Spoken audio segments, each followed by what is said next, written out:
കുഞ്ഞു ചോരക്കുഞ്ഞുങ്ങളുടെ രക്തമൊഴിക്കുന്ന കുഞ്ഞുങ്ങളോട് ആനുകൂല്യം കാണിക്കാനെങ്കിൽ ഒരു കൃപ കാണിക്കാനെങ്കിലും ഈ ജൂത കല്യാണം നിർത്തിവെക്കാമായിരുന്നില്ലേ? 50,000 1 ലക്ഷം ആളെ വിളിച്ച് ബിരിയാണി തീറ്റിച്ച് മഞ്ഞ കല്യാണവും ചുവപ്പ് കല്യാണം വെച്ച് ഭാര്യ മക്കളെ കൂട്ടിക്കൊണ്ടുപോയി തട്ടകസി സുഖിച്ച് ജപിക്കുമ്പോൾ ആ ഫലസ്തീനിലെ മക്കളും ഓർക്കാമായിരുന്നില്ലേ? ഒരു 5-10 ആളെ കൊണ്ട് കല്യാണം നടത്താമായിരുന്നില്ലേ? നിങ്ങൾ കൊറോണന്റെ സമയത്ത് നടത്തിയതുമല്ലേ?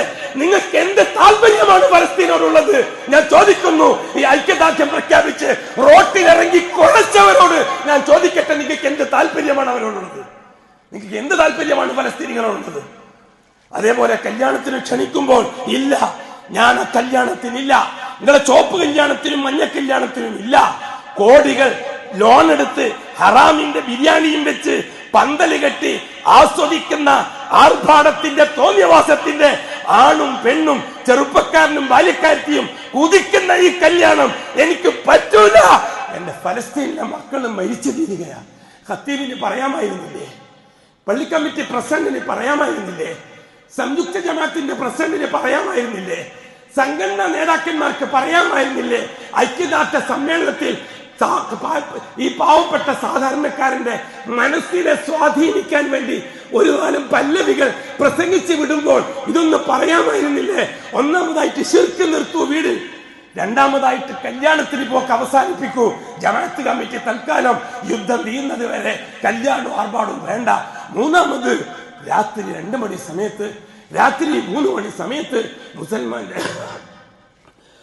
മുസൽമാന്റെ വീട്ടിൽ തിരിതെളിയണം, വെളിച്ചം കത്തണം, എല്ലാ വീടുകളും 2 മണി സമയത്ത് ഉണരണം.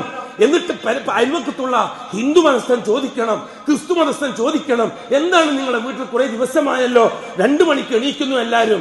അതെ, യൻസിലുല്ലാഹു തബാറക വതആല ഫിസ്സമാഇ ദുനിയ, ഒന്നാം ആകാശത്തിൽ എന്റെ റബ്ബ് ഒന്നാം ആകാശത്തിൽ ഇറങ്ങും രാത്രി 2 മണി സമയത്ത്.